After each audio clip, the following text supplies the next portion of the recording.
So anyways, let's talk about a flat top grill, everybody. Oh, do I want to get a flat top grill? I told you a few weeks ago when John Favreau, was shooting some stuff that possibly, I don't know, he might do some footage with, cooking at his place. I went over to the taping, me and the lovely Nia, and we got to hang out with Chef Roy Choi, who started the whole gourmet food truck thing. They cooked on a griddle, which is something I never did. Even when I worked in a restaurant, I cooked on a mesquite grill. I did burgers, shrimp brochette, chicken sandwich, whatever the fuck you want, right? But I never worked with on a griddle before, and now I am so fucking into those things. It's ridiculous. And I found this one on the internet. I'm not going to tell you the name of it. Just look up flat top fucking grill. There's two. It's not the Blackstone one. This is like a smaller one. It's more compact for my little LA backyard. And I'm trying to convince my wife to let me get it, man.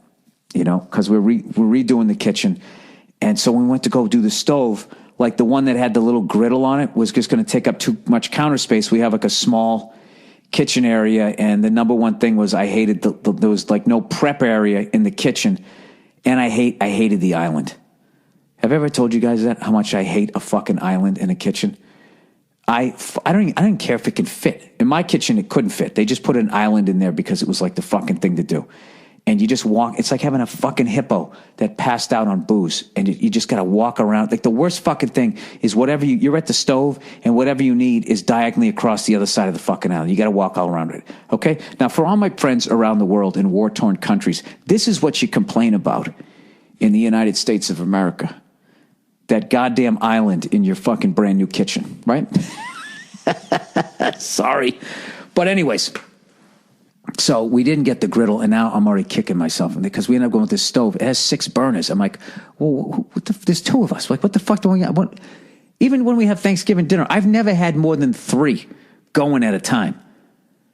You know what I mean? You got something in the oven, you got something else, and so you got 2 sides, maybe 3 sides, right? That's it. You don't need 6. I should have got the fucking griddle. But then I saw there's this attachment that you can get that you put the griddle on top, but it's not the same because now you're kind of controlling the heat with like the burners. So what I would do is I put one on simmer, right, or low, and then the other one I'd put it up on the cooking heat so I can do that whole fucking thing of moving the food around. If it's going too fast, if it needs to chill, if the bread's browning up but the cheese hasn't melted yet, all that shit that I learned. If Favreau ever puts that shit out, dude, I'm telling you, man, I learned more goddamn shit about cooking just with that, controlling the heat and moving it around and actually looking at the stuff. I can't even, beside myself, I immediately became 15 to 20% better cook than I was, which isn't hard because I suck. But anyway, so I started watching this guy. You guys got to check this guy out on YouTube. He actually promotes the grill that I wasn't going to get. It's just a little too big for me, but it's the Blackstone grill. And there's this guy, what the fuck does he call himself? He goes by Todd Toven, Toddtoven. And what does he call himself? Oh, the Rocky Mountain Meat Hunter. All right? He's on Twitter, at RockyMountainMeatHunter.com. But you don't need to go to Twitter unless you want to just tell him you like his videos. But you just watch this guy fucking cook. I know he's hyping all these barbecue sauces and rubs and all that shit, but good for him. The man's got to make a living. But the shit that he makes is fucking unbelievable. And, dude, when you see this griddle, there's no fucking way. Just to let you guys know, they make a smaller one that I'm thinking about getting. But, dude, it's fucking ridiculous. He's making fucking cheesesteaks. He's making quesadillas. He made pizza and this other fucking thing. He's toasting up the buns. He's got his onions and peppers going. He's got elk on the grill, whatever the fuck you want. I actually watched this guy. I was so inspired by him. And in a frying pan, I took some of that elk that Rogan gave me, and I made, late at night, I made a sort of my version of an elk cheesesteak. I had some peppers and onions going with a little bit of mushroom, right?